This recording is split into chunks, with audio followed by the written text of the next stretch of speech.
അപ്പോൾ നമ്മൾ ഇന്ന് ഡിസ്കസ് ചെയ്യാൻ പോകുന്ന ടോപ്പിക് എന്ന് പറയുന്നത് advance control theory K2 syllabus അനുസരിച്ച് 4th മൊഡ്യൂളിലെ ഫസ്റ്റ് പോർഷൻ, അതായത് state feedback design via pole placement method.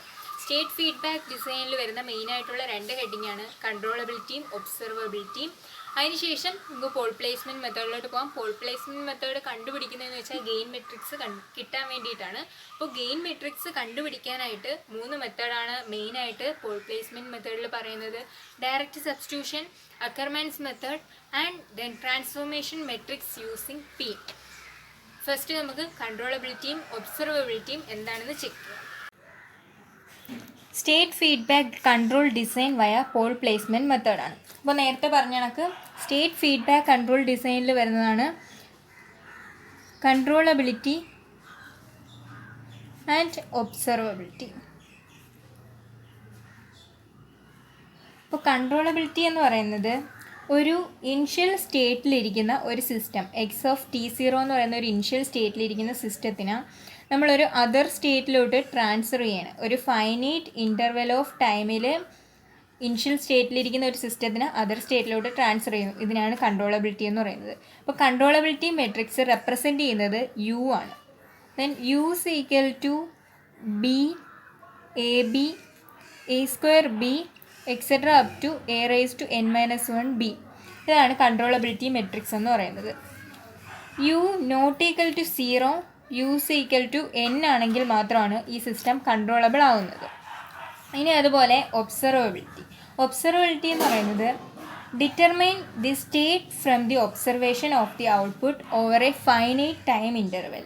ഈ ഒബ്സർവബിലിറ്റി മെട്രിക്സ് റെപ്രസെൻറ്റ് ചെയ്യുന്നത് V.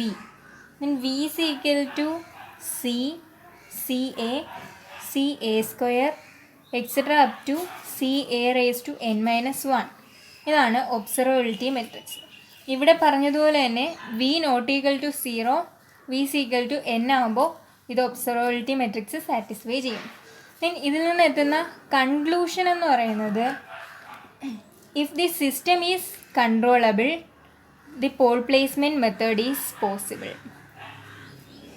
അപ്പോൾ സിസ്റ്റം കൺട്രോളബിൾ ആണെങ്കിൽ മാത്രമാണ് പോൾ പ്ലേസ്മെൻറ്റ് മെത്തേഡ് പോസിബിൾ ആവുന്നത്. പോൾ പ്ലേസ്മെൻറ്റ് മെത്തേഡ് എന്ന് പറയുന്നത് U = -kx. K എന്ന് പറഞ്ഞാൽ ഗെയിൻ മെട്രിക്സ്. ഈ ഗെയിൻ മെട്രിക്സ് കണ്ടുപിടിക്കാൻ വേണ്ടിയിട്ട് മാത്രം പോൾ പ്ലേസ്മെൻറ്റിൽ 3 ടെക്നിക്സ് ഉണ്ട്. ഒന്നാമത്തത് direct substitution method, 2 Ackermann's method, 3 transformation matrix using P.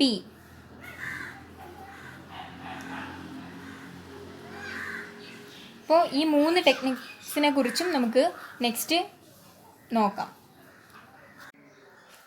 അപ്പോൾ നമ്മൾ ഇപ്പോൾ കൺട്രോളബിലിറ്റി എന്താണെന്ന് ചെക്ക് ചെയ്തു. ഇനി കൺട്രോളബിലിറ്റി അതൊരു പ്രോബ്ലം കൂടെ നോക്കാം.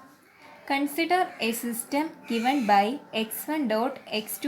= 1 1 0 -1 x1 x2 + 1 0 u.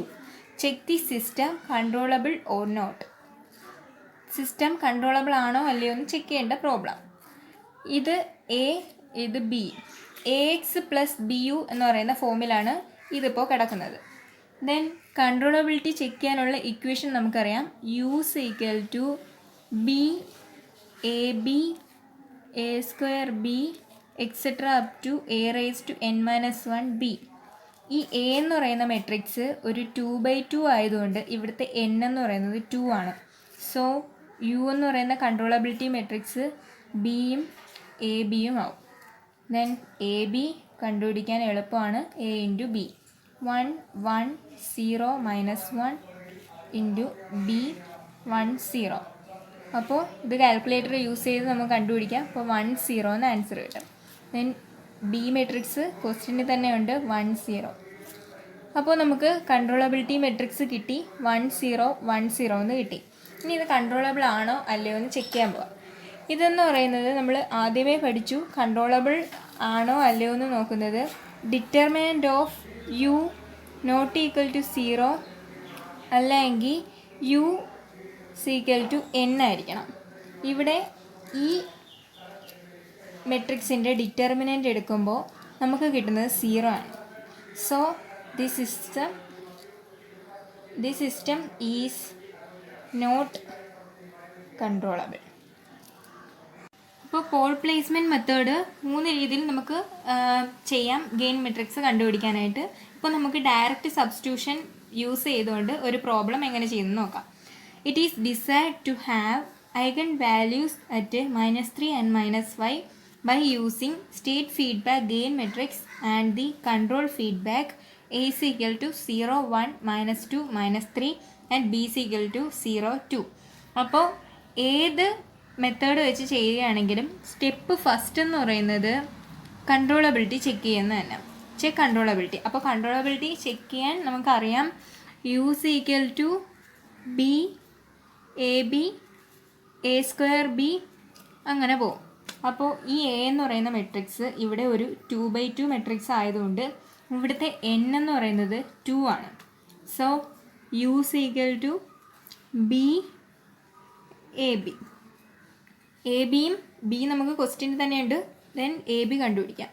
A B is equal to 0, 1, -2, -3 into 0, 2.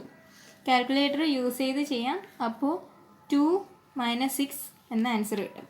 Then controllability matrix U is equal to 0, 2, 2, -6. ഇതിൻ്റെ ഡിറ്റർമിനൻ്റ് എടുക്കുമ്പോൾ ഇവിടെ കിട്ടുന്നത് -4 ആണ്. -4 എന്ന് പറയുന്നത് determinant of U not equal to 0, ദെൻ determinant of U equal to n. ഈ 2 കണ്ടീഷൻ സാറ്റിസ്ഫൈ ചെയ്യണം കൺട്രോളബിലിറ്റി നമ്മൾ നോക്കുമ്പോൾ. അപ്പോൾ ഈ -4 എന്ന് പറയുന്നത് സാറ്റിസ്ഫൈ ചെയ്യുന്നുണ്ട്. So the system is controllable. Then step 2 എന്ന് പറയുന്നത് ഒരു ഡിസൈർഡ് ക്യാരക്ടറിസ്റ്റിക് ഇക്വേഷൻ കണ്ടുപിടിക്കാൻ പോവുകയാണ്. ഡിസൈർഡ് ക്യാര കണ്ടുപിടിക്കാനായിട്ട് നമുക്കിവിടെ ഐഗൺ വാല്യൂസ് -3 -5 തന്നിട്ടുണ്ട്. സോ അതൊരു ഇക്വേഷൻ ഫോമിലാക്കുമ്പോൾ s+3 ആൻഡ് s+5. ഇത് ഓപ്പൺ ചെയ്യുമ്പോൾ s² + 8 + 15 എന്ന് കിട്ടും. ദെൻ ഇത് ഇക്വേഷൻ നമ്പർ 1 ഇതോടെ കിടക്കട്ടെ. ഇനി സ്റ്റെപ്പ് 3 നോക്കാം. സ്റ്റെപ്പ് 3 എന്ന് പറയുന്നത് ഇപ്പോൾ നമുക്കൊരു ഡിസൈർഡ് ക്യാരയാണ് കിട്ടിയത്. ഇനി നമുക്കൊരു ഡിറ്റർമിൻഡ് ക്യാര വേണം. ഡിറ്റർമിനൻ്റ് ക്യാര കണ്ടുപിടിക്കുന്നത് determinant of SI - A + BK ഇത് ഉപയോഗിച്ചാണ് നമ്മളൊരു ഡിറ്റർമിനൻ്റ് ക്യാര കണ്ടുപിടിക്കുന്നത്. നമുക്കിതിൻ്റെ വാല്യൂസ് എല്ലാം ഉണ്ട്. സോ ഇതിനകത്ത് എല്ലാം ഇട്ട് കൊടുക്കാം. S 0, 0, S, ദെൻ -Aയുടെ value 0, 1, -2, -3 plus B 0, 2, then K1, K2. ഇവിടെ നമുക്ക് K1ഉം K2 മാത്രം കണ്ടുപിടിച്ചാൽ മതി. കാരണം n is equal to 2 ആണ്. സോ K1, K2 മാത്രം. ഇതൊരു 3/3 matrix ആയിരുന്നുവെങ്കിൽ n is equal to 3 വരുമായിരുന്നു. സോ ഇവിടെ K1, K2, K3 വരും. ദെൻ ഇത് നമുക്ക് ഇപ്പോൾ ഓപ്പൺ ചെയ്യാം. S -1, 2, S+3 plus 0, 0, 2 K1, 2 K2. ഇനി നമുക്ക് ഇത് ആഡ് ചെയ്യാം. ആഡ് ചെയ്യുമ്പോൾ S -1, 2 + 2 K1, S+3 + 2 K2. Then ഇതിനി ഓപ്പൺ ചെയ്യണം. ഓപ്പൺ ചെയ്യുമ്പോൾ S × S+3 + 2 K2 plus 1 × 2 + 2 K1, then S² plus 3S plus 2 K2S plus 2 plus 2 K1. S common ആയിട്ട് നമുക്ക് എടുക്കാം. അപ്പോൾ S² plus 3 plus 2 K2 into S plus 2 plus 2 K1. അപ്പോൾ നമുക്ക് രണ്ടാമത്തെ ഇക്വേഷൻ കിട്ടി. ഒന്നാമത്തെ ഒരു ഡിസൈഡ് ക്യാരയും കിട്ടി, രണ്ടാമത്തെ ഒരു ഡിറ്റർമിനൻ്റ് ക്യാരയും കിട്ടി. നമുക്ക് ഇത് രണ്ടും കൂടി ഇക്വേറ്റ് ചെയ്ത് സോൾവ് ചെയ്യാം. അപ്പോൾ ഇവിടെ എസിൻ്റെ കോഎഫിഷ്യൻറ്റ് 3 + 2 K2 ആണ്. ഇവിടെ ഉള്ളത് 8. Then 3 + 2k2 = 8. Then 2k2 = 5. k2 = 5/2. ഇപ്പോൾ നമുക്ക് k2ൻ്റെ വാല്യൂ കിട്ടി. ഇനി k1 വേണം. ദെൻ 2 + 2k1 = ഇവിടെ ഉണ്ട് constant 15. Then 2k1 = 13. k1 = 13/2. So നമുക്ക് നമ്മളെ കൺട്രോളബിലിറ്റി ഗെയിൻ മെട്രിക്സ് കിട്ടി. k1 k2 നമ്മളിപ്പോൾ കണ്ടുപിടിച്ചു. k1 13/2, k2 is 5/2. സോ എക്സാമിന് പോൾ പ്ലേസ്മെൻറ്റ് മെത്തേഡിൽ ഇങ്ങനെ വല്ല പ്രോബ്ലം ചോദിക്കുമ്പോൾ നമുക്ക് ഇഷ്ടമുള്ള മെത്തേഡ് വെച്ച് നമുക്ക് ചെയ്യാം. ഇപ്പോൾ ഞാനിവിടെ പറഞ്ഞിരിക്കുന്നത് ഡയറക്റ്റ് സബ്സ്റ്റിറ്റ്യൂഷൻ യൂസ് ചെയ്തുകൊണ്ട് എങ്ങനെ പ്രോബ്ലം ചെയ്യാമെന്നാണ്. നമ്മൾ കൺട്രോളബിലിറ്റി എന്താണെന്നും ഒബ്സർവബിലിറ്റി എന്താണെന്നും നോക്കി. ആൻഡ് കൺട്രോളബിലിറ്റി യൂസ് ചെയ്തുകൊണ്ട് ഒരു പ്രോബ്ലം നമ്മൾ ചെയ്തു. ആൻഡ് പോൾ പ്ലേസ്മെൻറ്റ് മെത്തേഡിൽ ഡയറക്റ്റ് സബ്സ്റ്റിറ്റ്യൂഷൻ യൂസ് ചെയ്തുകൊണ്ട് ഒരു പ്രോബ്ലം ചെയ്തു. അപ്പോൾ അത് നിങ്ങൾക്ക് മനസ്സിലായി കാണും. ആൻഡ് ഈ വീഡിയോ നിങ്ങൾക്ക് ഇഷ്ടപ്പെട്ടു എന്നാണ് ഞാൻ കരുതുന്നത്. കാരണം എല്ലാം വളരെ സിമ്പിളായിട്ടാണ് പറഞ്ഞിരിക്കുന്നത്. സോ നിങ്ങൾക്ക് ഇഷ്ടപ്പെട്ടെങ്കിൽ like, share and subscribe. Thank you.